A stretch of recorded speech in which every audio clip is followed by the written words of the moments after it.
I am extending a very warm welcome to you all to our Globeducate reading community across the globe as we begin our fourth Globeducate Reads event. This global initiative is a celebration of the written word, of reading in all of its many formats and genres. So whether you are delving into a fantasy story or a factual autobiography, indulging in a magazine, comic, graphic novel, or reveling in the rhyme, rhythm, or prose of poetry, the Globeducate Reads is a moment in time and space for you to simply enjoy reading with what, with whom, how, and wherever you may choose to be reading. The options are truly endless. Someone who is truly passionate about how reading can transform your life is our guest, Lucy Strange.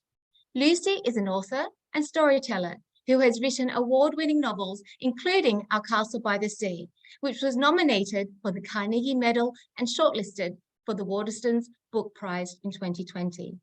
Lucy's book have also been translated into many languages, including French, German, Dutch, Farsi, and Mandarin. Each of Lucy's books has a different story behind it, but her inspiration for writing comes from a lifelong love of stories in all of their forms.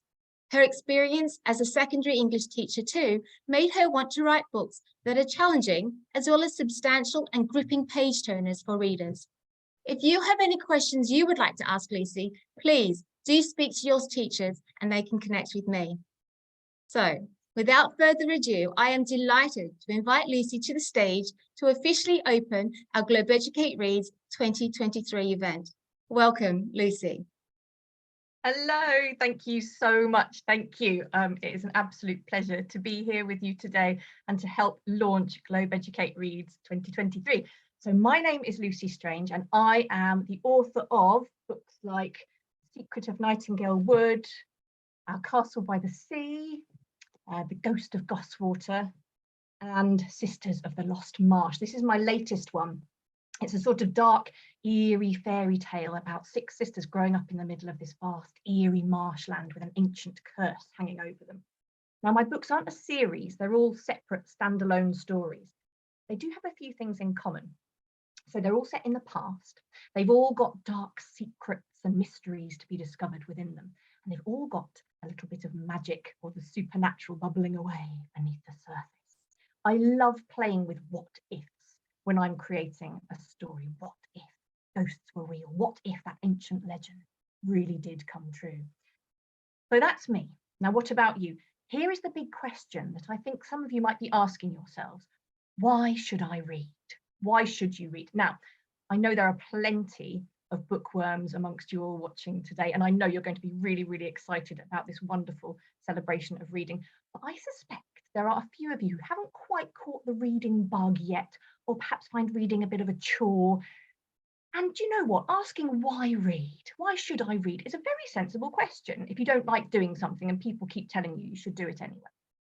Now, there are a lot of answers to why read. I'm going to start with the boring ones, so brace yourselves. Reading is good for you.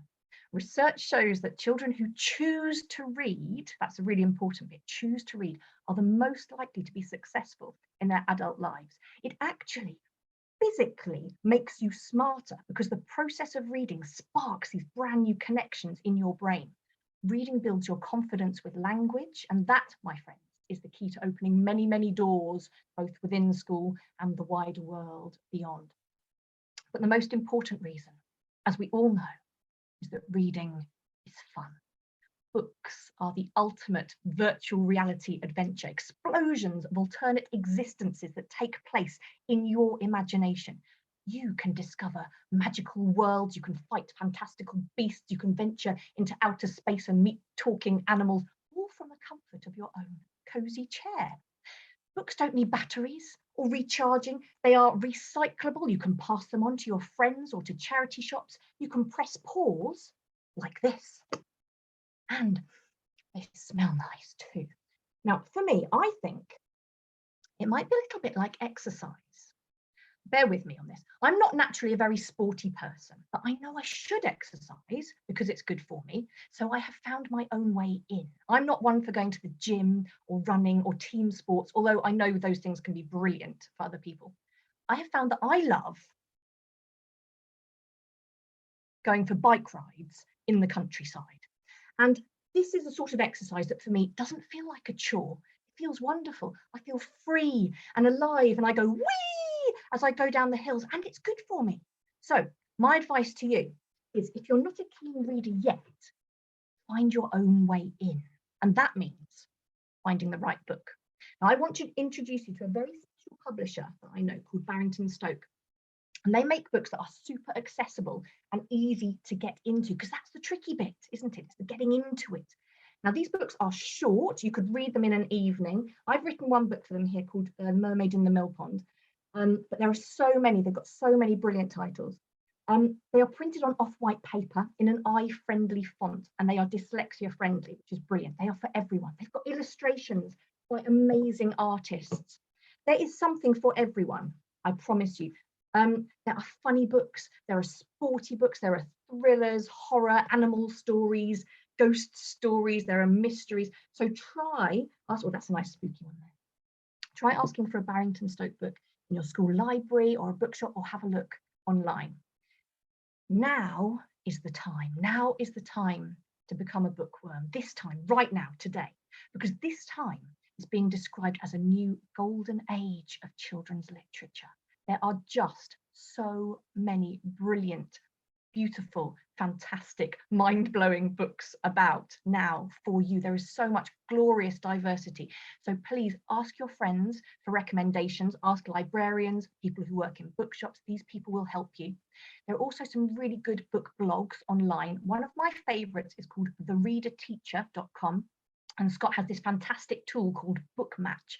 So if you like Roald Dahl, for example, it suggests lots of other books that you might like too. It sort of helps to create this wonderful kind of journey through literature for you.